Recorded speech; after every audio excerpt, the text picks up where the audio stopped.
Why time feels faster as we age, unlocking the secret of inner time.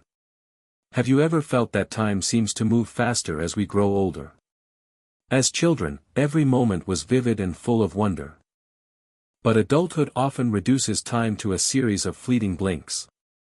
In this video, we explore a different perspective on time through the insights of Henri Bergson. Time is not just something that passes, it is a living stream where past, present, and future intertwine within us. Stay with us to rediscover the meaning behind your sense of loss, and, more importantly, to learn how to live more deeply in every moment. Sometimes, a simple shift in perception can open an entirely new journey of existence.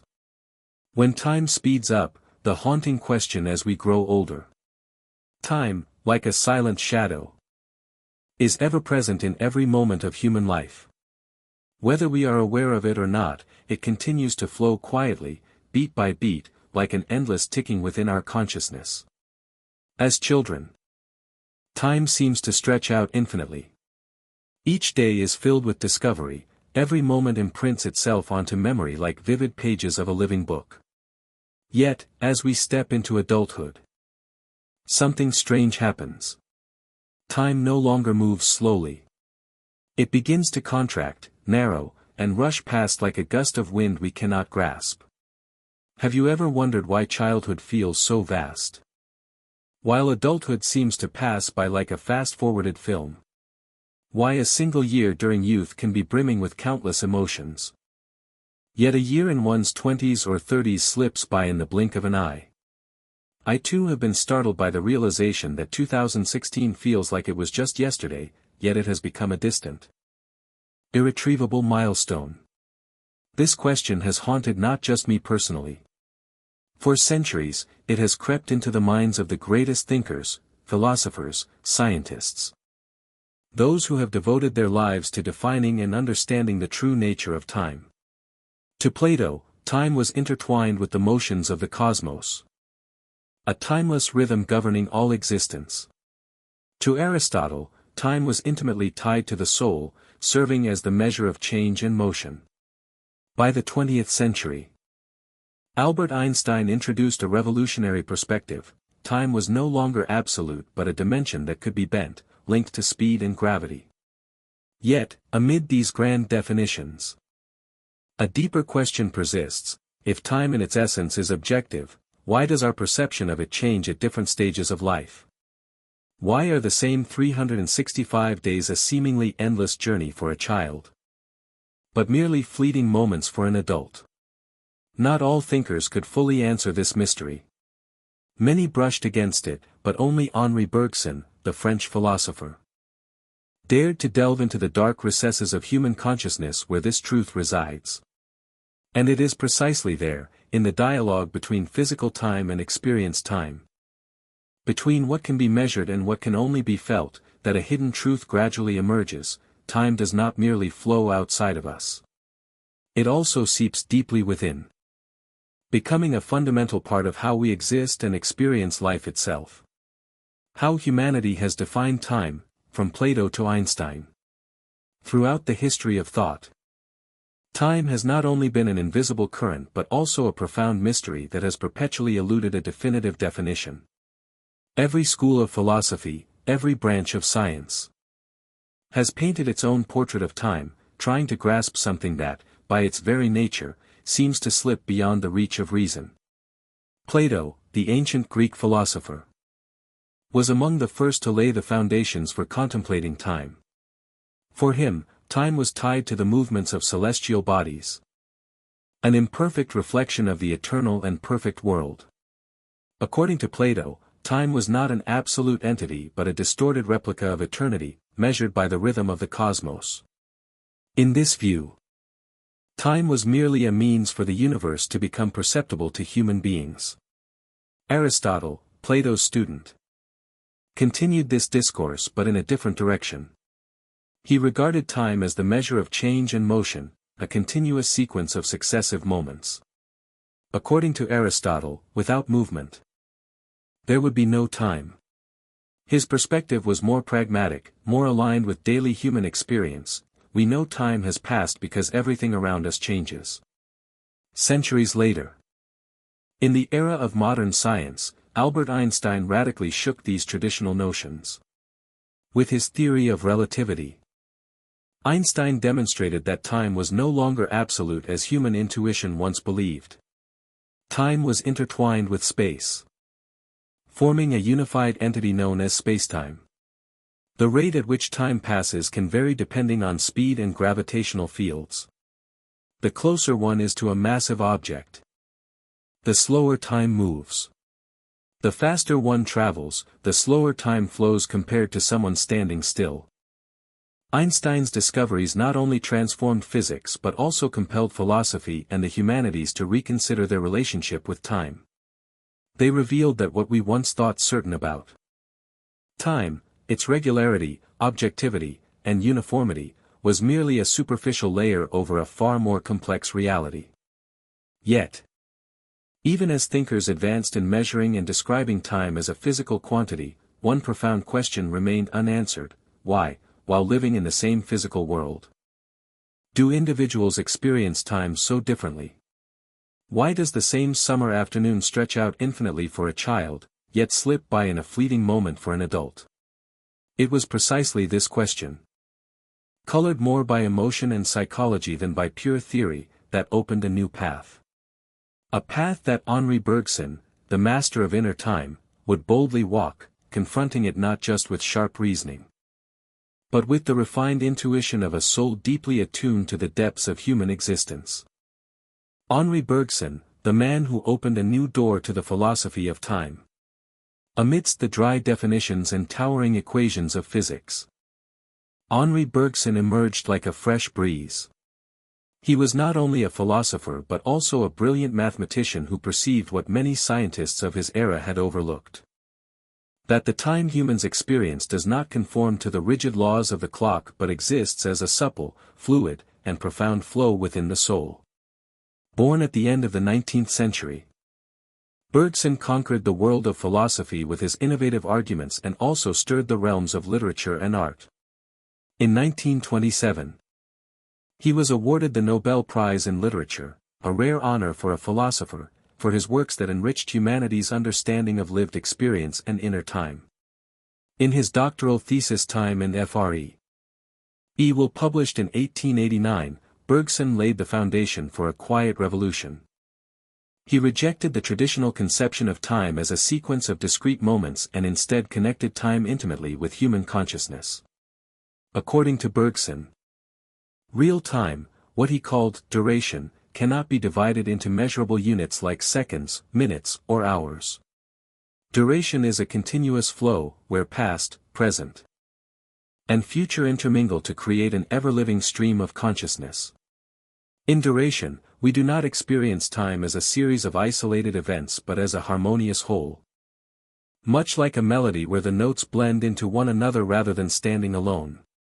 For this reason, Bergson urged people to stop living solely according to the cold ticking of the clock and to reconnect with the natural rhythm within themselves. Measured time, though necessary for organizing social life, is merely a rigid simplification of real time. While useful for structuring daily affairs, it ultimately causes humans to drift away from their deepest experiences of living. This distinction between clock time and lived time is not merely an abstract philosophical theory. It is a warning bell. The more we equate time with schedules, achievements, and sterile numbers, the more we risk losing touch with our true presence in the moments we inhabit. Henri Bergson was not merely speaking about time. He mapped out another way of existing. A way of life steeped in presence, a way of perceiving the passage of time not as a race against death, but as an artist immersed in the invisible symphony of human existence. Measured time and experienced time, two parallel currents. Since the invention of mechanical clocks, humanity has possessed a tool to measure time with unprecedented precision. The steady rotation of the minute and hour hands became a symbol of order, of the control humans sought to impose on a chaotic world. Time was divided into seconds, minutes, hours, days, months, years, a sequence of discrete consecutive moments strung together like beads on a string. This is the kind of time Bergson called measured time, time not meant for the soul, but for schedules, work, and the functioning of social systems. It is a product of the need to organize life but at the same time a reduction, even a betrayal, of the true human experience of time. In contrast, Bergson pointed to another current, experience time, or duration. This is the flow of time as truly felt by consciousness. It does not operate according to the ticking rhythm of the clock. Nor can it be divided or measured. It surges continuously, sometimes slowly, sometimes fervently, depending on the mood and attention of the experiencer. Think back to moments when you were fully immersed in work you loved. Hours might have passed, yet you felt it was only minutes. In contrast, when you were bored, anxious, or merely watching the clock's hands creep forward, each minute could stretch into an invisible torture. In those moments, you touched the truth that Bergson sought to reveal. Real time is not something external to us but a deep rhythm within our very consciousness. The difference between these two kinds of time is not merely a philosophical issue, it profoundly impacts modern spiritual life.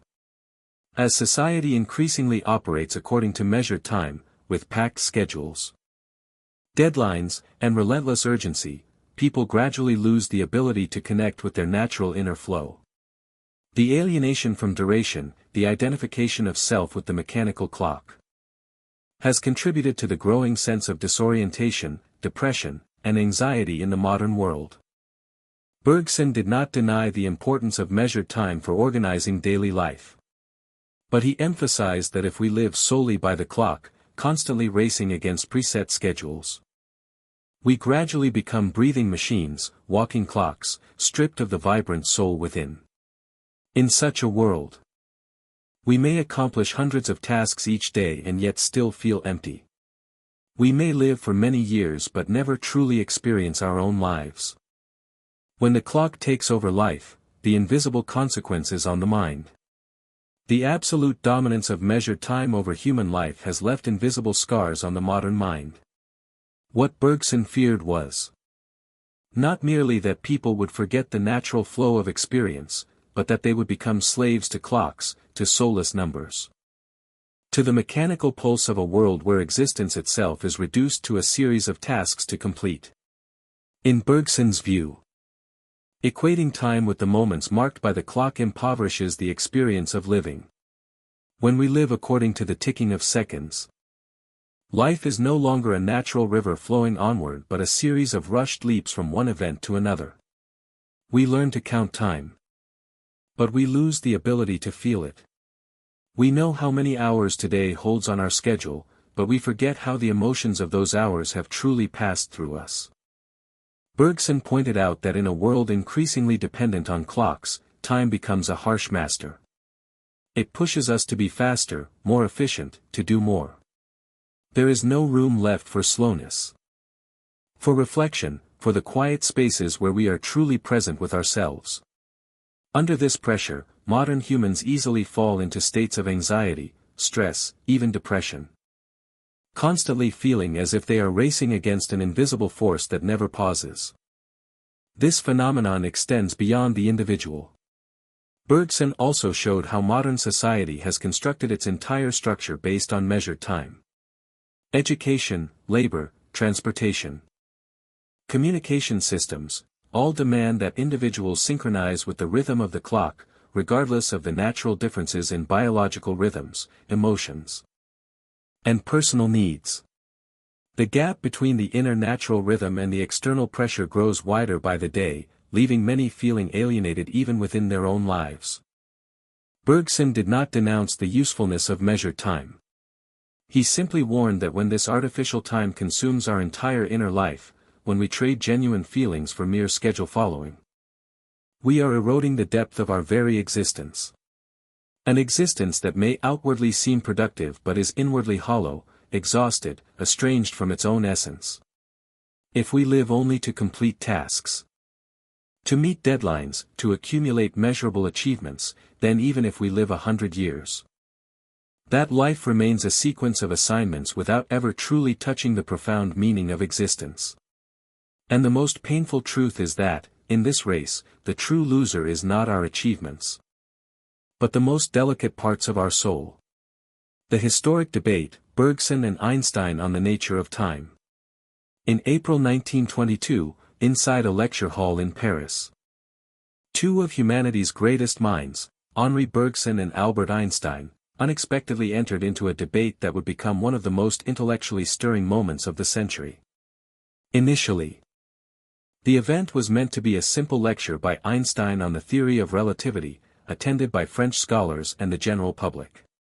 But when Bergson, already a renowned philosopher at the age of 62, spoke up, the lecture took an entirely different turn. Bergson, with his characteristic courtesy, began by praising Einstein's monumental scientific contributions. However, he soon presented his own perspective, that time was not merely a physical quantity to measure motion in space. Time, as lived, was a profound stream tied intimately to human consciousness, a subtle reality that could not be reduced to formulas or coordinates in four-dimensional spacetime. Einstein, initially somewhat unsettled by this unexpected shift, responded by asserting that in physics, only absolute time and psychological time existed, and that philosophy could not replace experimental proof about the nature of time in the universe. For Einstein, scientific time was objective, unaffected by human emotion or subjective perception. The debate did not reach a clear conclusion that day, but it quickly sparked intense reactions in the academic and media circles. Most scientists, especially supporters of relativity theory, sided with Einstein. They argued that Bergson, despite being a brilliant philosopher, had failed to grasp the complex technical aspects of the new physics. But the truth was not so simple. Bergson never denied Einstein's physical achievements. He fully understood relativity, even from the perspective of a mathematician.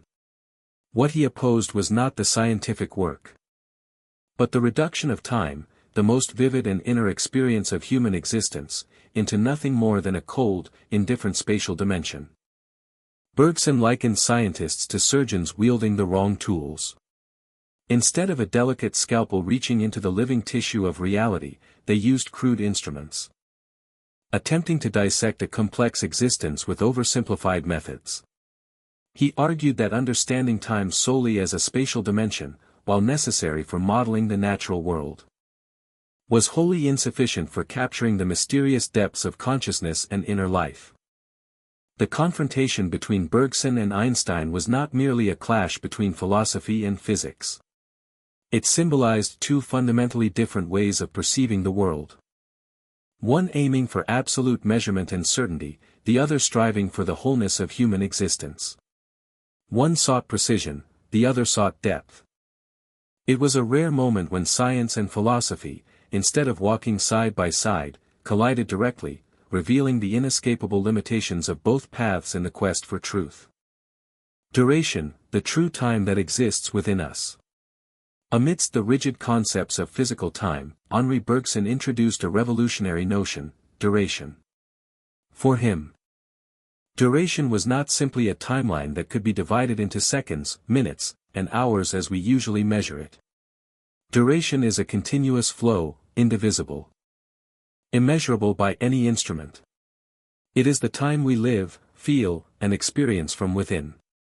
In this concept, time is no longer a collection of separate moments but a seamless continuation, where past, present, and future interpenetrate without boundaries. Each moment we live does not exist independently but carries within it the memory of the past and the potential of the future. They are not strung together, are like beads on a chain but interwoven into a continuous stream of consciousness. Duration, according to Bergson, is the true form of time belonging to human beings. It operates not according to the ticking of the clock but according to the rhythm of the mind and emotions. When we are immersed in a creative state, when our soul merges into a complete moment, time may stretch infinitely or compress into a blink of an eye. Such time cannot be measured, it can only be felt. Bergson pointed out that duration is where all our lived experiences are stored. Every memory, every emotion, every thought that has ever occurred does not vanish into oblivion but continues to exist as layers of sediment silently shaping the present. In duration, the past is not something dead. And the future is not something distant. They coexist, permeating one another within an unceasing flow of experience. This view of time holds powerful liberating potential. For if we accept duration, we realize that life is not merely a sequence of events to be completed. Life is a profound current of feeling, where every moment we live carries the fullness of everything we have experienced and dreamed. Time is not a hostile force eroding our existence, but the raw material silently molding us into who we are. Duration also helps us understand why our perception of time changes depending on our psychological state. When our mind expands, when we live fully in the present, each moment becomes rich and prolonged. When we are distracted, when life sinks into repetition and monotony, time seems to shrink, fade, and pass without leaving a trace. Thus, according to Bergson, understanding and living within duration is not merely a philosophical exercise but an art of living. It is an invitation to return to the inner flow, where time is no longer a burden to fight against but a stream nurturing the authentic existence of every human being. Why time feels shorter as we grow older. One of the most common experiences shared by nearly everyone is that time seems to pass more quickly as we age. As children, a Lunar New Year might feel like it stretches across an entire season. A summer holiday seems to last forever in endless adventures. But in adulthood, holidays, vacations, even whole years flash by like brief blinks, leaving behind only vague fragments of memory. According to Bergson, this strange phenomenon does not lie in the nature of objective time but in how we experience it. As children, each day is filled with novel experiences. Objects, people, and events all bring the sense of encountering something for the first time. Our young minds, lacking fixed templates for categorization, receive each moment in its full, vivid intensity. These powerful impressions embed themselves deeply in memory, making that period of life feel broader and richer than the actual passage of time. In contrast, adulthood becomes increasingly repetitive. Familiar streets, repetitive tasks, relationships shaped by routine. Our minds, instead of expanding to absorb newness, gradually shrink into established patterns. Fewer truly new moments arise to mark the flow of time. Fewer experiences are profound enough to leave vivid imprints. As a result, when we look back, entire years slip by like a silent river, without ripples, without striking marks. Bergson also pointed to another factor that contributes to the sensation of time contracting: the proportion of a single year relative to the total life lived. For a 5-year-old, 1 year accounts for 20% of their entire life, making that year carry immense psychological weight. For someone in their 30s or 40s, a year is but a thin slice of their total experiences. That proportion continues to shrink with age, making each passing year feel shorter even though it still consists of the full 365 days. The combination of experiential monotony and shifting perceptual ratios makes time in adulthood feel like a tightening current. A current that, if we are not vigilant, will sweep us away before we even realize how much life we have missed, how many meaningful moments we have let slip by. Bergson did not merely describe this phenomenon. He issued a quiet warning. If we allow life to drift along unconsciously, driven by habit and repetition, time will continue to contract, and one day, when we look back, we may find only a blurry journey, lacking the moments where we truly lived. The key to resisting this contraction lies not in trying to race against time but in expanding consciousness, living each moment fully, and reconnecting with the natural flow of duration within each person. When art captures the true portrait of time, it is not only philosophers and scientists who have been fascinated by the elusive nature of time. Artists, with their keen intuition and ability to touch the deepest layers of human experience, have long sought to depict time in ways that traditional science and philosophy could not. Henri Bergson believed that art, more than any other field, holds the key to opening the door to true time, duration. For him, while science attempts to frame and measure time, art embodies the spirit of continuous flow. A painting, a piece of music, a play, or a great novel does not merely represent the external world but conveys the vibrant rhythm of consciousness, where past, present, and future interweave into one. Bergson pointed out that modern writers like Marcel Proust and James Joyce exemplified this in their works. In Search of Lost Time, Proust does not recount events in linear chronological order. Instead, memories surge forth from involuntary emotions, from small details like the taste of a Madeleine cookie, bringing forth entire forgotten worlds. Time in Proust's work is no longer a countable sequence but a network where present and memory interlace, exactly as Bergson's duration describes. Similarly, in Ulysses, James Joyce condenses an entire story into a single day, but that day expands across thousands of layers of thought, emotion, and association within his characters. Physical time is merely the surface, beneath it churns a complex psychological world where past, present, and future merge, shaping perception and action. Beyond literature, Bergson also saw the ability to capture duration in music, painting, and poetry, fields where emotion, rather than logic, guides the flow of experience. Art, he argued, can convey the sensation of the internal flow of time, something that rational language often fails to express. In a world increasingly dominated by the ticking of clocks, art serves as an open doorway, reminding humans of the forgotten depths within themselves. When we lose ourselves in a piece of music, when we forget time between the lines of a novel, when a painting makes us forget the ticking world outside, we temporarily escape the domination of measured time and return to duration, the true time of the soul. Thus, in Bergson's view, art is not merely entertainment or decoration for life.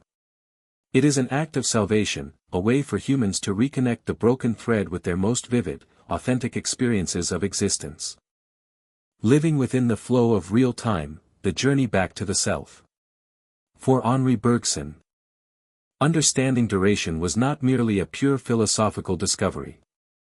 It was a call to a different way of living, a deeper, more authentic existence. It was an invitation to return to the natural current of being, so as not to be swept away by the meaningless urgency constructed by the modern world. Bergson did not deny the role of measured time in organizing life. He understood that in order to exist in society, humans need schedules, need shared rhythms to communicate and collaborate. But he warned that if we allow measured time to completely occupy our minds, we lose duration, we lose connection with the deepest layers of ourselves. Duration cannot be measured by a clock. It is not something we can control by arranging a more efficient schedule. Duration requires an entirely different attitude toward life. Living fully in each moment, allowing each experience to sink deeply into the soul, letting memory and emotion interweave, thickening the inner stream of time. It is a way of living not by counting minutes and hours but by feeling each breath, each light, each sound as if it were everything that exists. In the modern world, where achievement and speed are celebrated, living according to duration is a silent yet powerful act of resistance. It demands courage to slow down when everything around urges haste. It requires refinement to recognize beauty in the smallest things, instead of only chasing distant goals. And above all, it requires trust in the natural flow of life, in each person's ability to derive meaning from within, rather than from external standards. Bergson believed that if people could reconnect with duration, they would rediscover the richness they had lost. Ordinary moments would no longer pass by forgotten but become vivid layers of memory, building up the self. That full presence would help us resist the fragmentation, alienation, and coldness spreading ever more widely in modern life.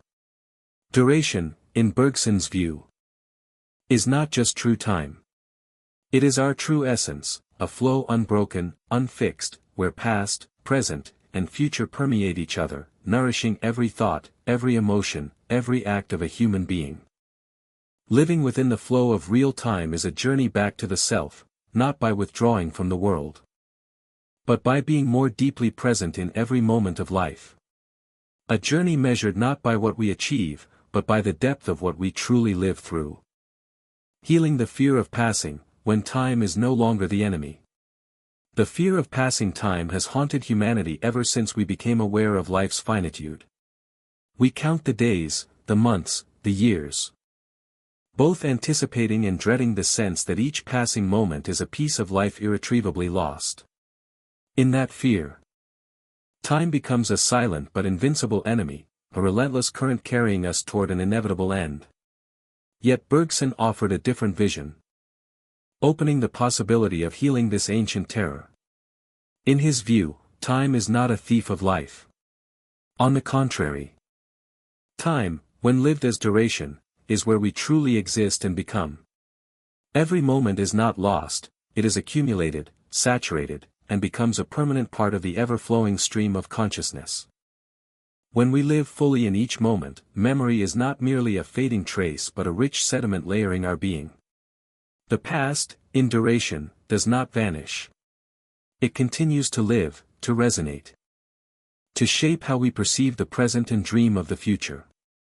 Likewise, the future is not an unknown void but a natural extension of what we are living today. If we truly understand this, we no longer fear time's passage. Each moment is not something that slips away, but something silently building and deepening who we are. Every feeling, every experience, every pain or joy contributes to making us a richer, deeper flow. Healing the fear of time is not about clinging to youth or searching for ways to extend life. It is about changing how we inhabit our lives. When we no longer measure time by the quantity of moments, but by the depth of experience, then every instant becomes priceless. Bergson invites us to stop viewing time as an enemy to be battled. Instead, let us see it as a nourishing stream. Every moment we live with full presence, every emotion we feel with all its authenticity, transforms time from a devouring force into the silent source of the soul's growth. When we no longer fear time, we no longer fear life itself. Then, the passing of time no longer means loss but means generation, maturation, the continual expansion of being. We no longer race against time. We become part of it. Mastering life's rhythm, building inner strength against the flow of time. Once we understand that true time exists within us as duration, we realize that mastering the rhythm of life does not involve forcing external time to slow down. It lies in adjusting how we experience its flow from within. In a world dominated by schedules and the pressure of achievement, maintaining one's own rhythm is an act of inner strength. It demands continuous mindfulness to resist being swept away by the whirlwind of modern life. It requires deep self-control, the ability to pause amid the roaring stream of events, to listen to the true heartbeat of the soul. Mastering life's rhythm does not mean abandoning responsibility or goals. It means learning not to let those goals consume our entire consciousness. It means learning to work, to act, to live, while preserving a silent center within. It is the art of participating in the world without being dominated by it. Bergson did not prescribe fixed formulas for achieving this. But through his philosophy, we understand the need to create pockets of silence in life. Spaces where we can truly feel our presence.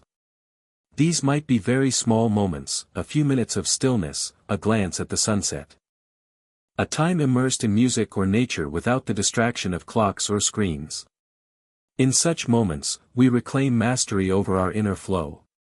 We reconnect with duration, with the true stream of time nurturing our being. And when we do, we are no longer chased by time. Instead, we walk alongside it, moving with our own rhythm, slow yet steadfast. Inner strength does not grow in the hours spent completing yet another task. It grows in the ability to maintain one's wholeness amidst chaos. The person who controls their life's rhythm is someone who can live slowly amid haste, who can stay fully present amidst countless distractions. By doing so, we not only resist the contraction of time but also transform each moment into a vibrant part of our being, making life not just longer in years but deeper and richer in the quality of existence. Time does not steal youth, it only takes away those who forget to live. There is a widespread belief that time is an inevitable enemy, silently stealing youth, vitality, and life's most precious opportunities. But under the illumination Henri Bergson offers, we realize that time itself holds no such power. Time only takes away the youth of those who, in their relentless race, have forgotten how to truly live. As children, we lived fully in every moment. Everything was new. Every experience seeped deeply into our being. A summer day could stretch out like an entire lifetime. But as we grow older, swept into the pursuit of goals and expectations, we compress the way we experience the world. Days begin to slip by like blank pages, leaving no mark. Not because time speeds up, but because we become less present. Bergson pointed out that duration, the true flow of inner time, is not eroded by the number of years lived. It becomes rich or impoverished depending on how we live, how we feel, and how we accumulate each moment. A life might span 80 years yet remain shallow if lived only through habits and surface goals. Meanwhile, another life, though brief, may contain such depth and presence that every moment becomes immortalized in memory. Time does not steal anyone's youth. It merely reveals who has lost their vitality. Those who still know how to keep their hearts open, who continue to marvel at simple beauty, who touch each moment with an awakened spirit, never truly grow old. They merely change their physical form, while their spirit remains forever young, saturated with a life stream that is not confined by clocks or calendars. Thus, healing our relationship with time is not about clinging to physical youth. It is the journey of restoring our capacity to live fully in the present, to imbue each second with its own unique weight in the flow of life. When we live like this, time ceases to be a thief and becomes a silent river that nourishes the slow, profound growth of our being. True youthfulness does not reside in smooth skin or unrealized plans. It resides in the way we perceive life, in the fullness with which we inhabit each small moment. And that no ticking clock can ever take away. Understanding life, understanding others, when we slow down and look deeply into each moment. In the frantic pace of modern life, slowing down is not merely a physical act but also a psychological and spiritual choice. When we slow down, when we stop chasing the clock and schedules, we not only reclaim time for ourselves but also open the ability to see life and others with greater depth. Bergson pointed out that true time is not experienced through the number of events or the speed of task completion, but through the depth of our attention. When we slow down, each moment becomes sharper, more vivid. A glance, a laugh, a passing breeze, all can become miniature universes if we are present enough to feel them. Life ceases to be a blurred strip rushing past in haste and becomes a rich tapestry, each thread a fully lived experience. So too with people. When we slow down, we truly begin to see others, not merely through the outer shells they present or the social roles they play. We start to sense the depth in a glance, in a smile, in the silent sadness they carry. We no longer hastily label or judge. We learn to listen, to touch the fragility and beauty of the souls around us. Understanding life and others, in Bergson's view, does not come from gathering vast information or accumulating numerous experiences. It arises from our ability to merge into the true flow of time, duration, where every moment is felt with all its department. When we live this way, the world is no longer simply a place to conquer or overcome. It becomes an ongoing poem, and we are both its creators and its recipients. Slowing down does not mean missing out on life. On the contrary, it is the only way not to lose it. Slowing down is about expanding awareness, allowing each breath, each heartbeat, each shared glance to be saturated with meaning. When we slow down, we not only live longer within each moment but also live deeper, more authentically. In today's world, where everything is designed to accelerate, choosing to slow down might seem weak or outdated. But in Bergson's light, it is an act of inner strength, a silent yet resolute declaration that we refuse to live superficially. We choose to live deeply, truly, fully, savoring each moment as if it were everything life could ever offer.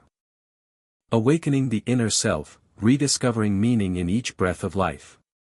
In the journey of exploring time through Henri Bergson's perspective, we gradually realize that life is not merely measured by grand milestones but is woven from countless small moments. Every breath, every glance, every fleeting emotion carries within it a piece of the profound existence that we often fail to notice. Awakening the inner self is not a sudden event, not a miraculous moment waiting somewhere in the future. It is a quiet process, unfolding step by step, moment by moment, as we learn to be more present in our own lives. It happens when we stop chasing illusions outside ourselves and begin to listen to the gentle whispers of the duration flowing within. Bergson showed that when we reconnect with true time, with the continuous flow of consciousness, we simultaneously rediscover the meaning we thought we had lost. Meaning is not found in achievements or in the validation of others. It lies in the sense of fully inhabiting each moment. Knowing we are present, knowing that each breath, each heartbeat, each movement of the soul is weaving the fabric of our being. Rediscovering the meaning of life also means finding harmony with the natural flow of human existence. No longer battling time in vain. No longer desperately clinging or resisting its passage. Instead, it becomes about merging with it, feeling uplifted, guided, and nourished by its current. In the modern world, where emptiness and disorientation are increasingly common, awakening the inner self is an act of courage. It demands that we face the fragility of human life, the inevitable limitations. Not to despair, but to live more deeply, more consciously.